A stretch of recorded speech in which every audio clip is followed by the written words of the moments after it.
Nakatikim ka na ba ng pure honeybee? Ako kasi hindi pa. Kaya naman sa araw na ito ay susubukan naming manguha ng honeybee sa bundok ng Caraballo sa Barangay Piansa na matatagpuan sa bayan ng San Nicolas, Pangasinan. At ito ang aming kwento. Kasama ko nga pala ang mga malulupit na hunter dito kasama ni Dison Vlogs at papasukin namin ang bundok kung saan matatagpuan ang Pinsal Falls nila dito. From Sitio Barakbak kami ay maglalakad mahigit kumulang 2 oras. Nag-start kami ng mga 9 AM dahil nag-prepare pa kami ng mga dadalhin. So yun guys, nag-start kami maglakad mga 9 ng umaga na.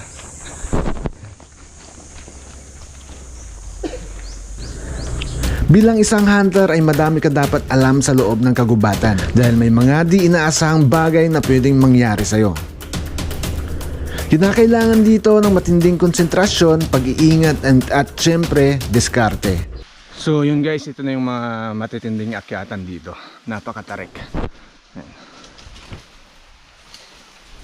Let's go guys. Woo!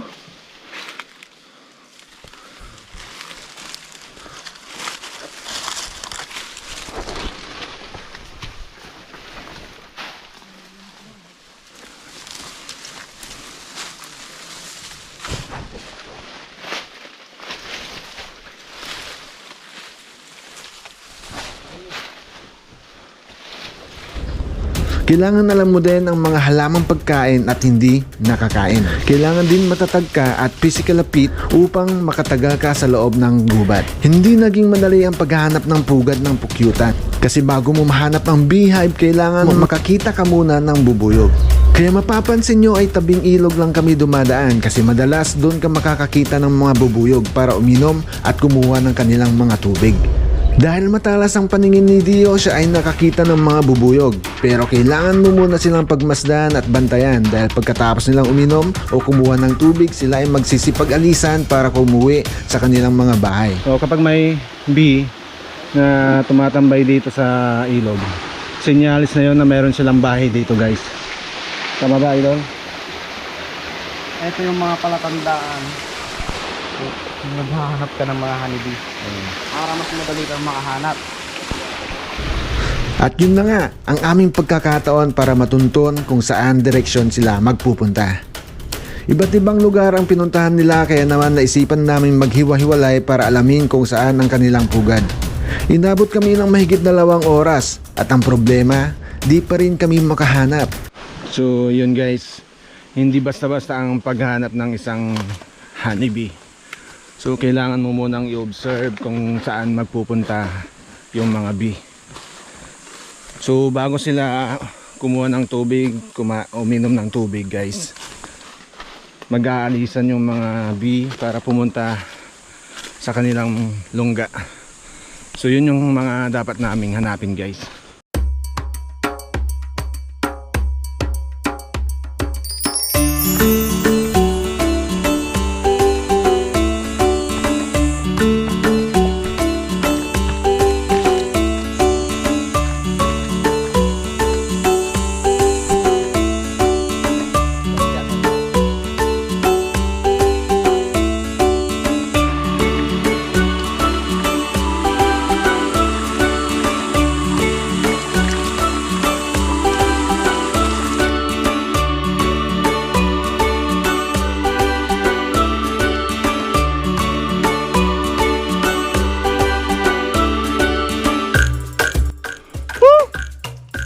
Dio? Hindi sila sumasagot, ibig sabihin malayo sila.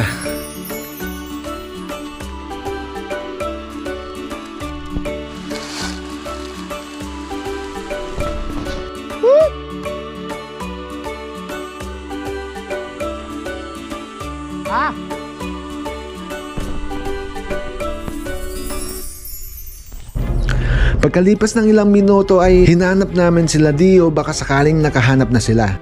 Finally guys, nakita din namin si Dio. Grabe, ang hirap maghanap talaga ng honeybee. Grabe, anong oras na ba? Time check. 12:38. Oh, 12:38 na pala guys. Pero pagod na rin kami. Pero be unstoppable. Meron nga silang nakita, ngunit ito naman ay napakataas. Kaya nag-regroup muna kami kung ano ang planong gagawin namin. So yun guys, may nakita kaming dalawang bahay ng B dito sa bandang S, tapos sa bandang West, doon banda.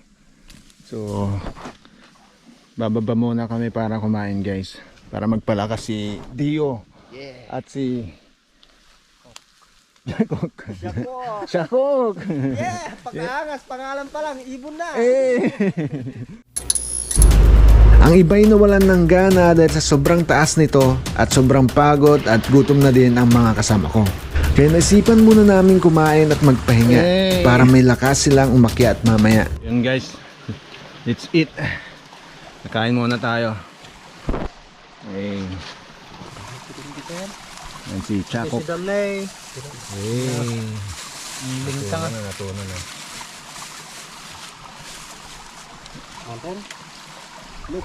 Mga nan idol. Yeah. So let's eat guys. Mga antamo.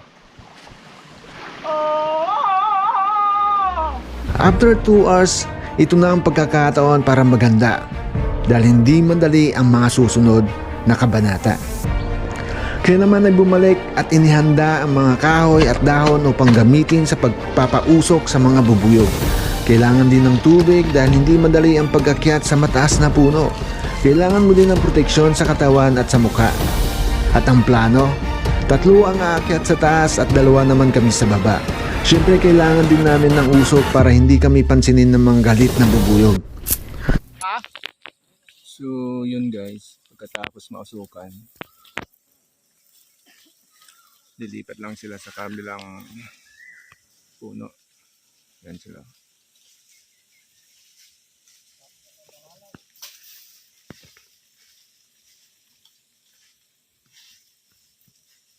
May bumaba.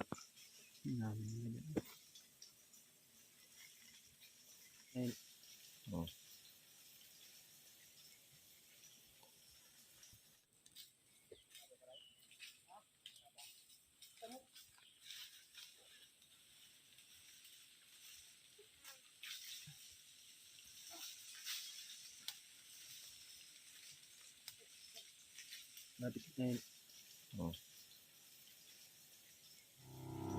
Umabot mahigit 1 oras ang kanilang pag-aakyat para makuha ang honeybee. At boom! Tagumpay naming nakuha ang honeybee nang walang kagat ng mga bubuyog. Pero ramdam na ramdam ang bawat pagod ng bawat isa. Lalo na sa aming pag-uwi ay inaabot kami ng gabi. Kaya pag-uwi namin, kinabukasan ay amin nang sinalang sa bawat bote ang nakuha naming honeybee. Hindi na rin masama dahil halos 10 bote ng honeybee ang na-harvest namin. Ang pagkuha ng honeybee ay hindi madali. Katulad na lang sa ating buhay, ang success ay hindi agad-agad darating sa buhay mo. Mararanasan mo munang ma-disappoint at mawalan ng gana dahil iniisip mo na hindi mo kaya. Iniisip mo na pagod ka na. Pero natutunan ko sa aming paglalakbay kung susukuan mo ang isang bagay ay hindi mo talaga mapagtatagumpayan.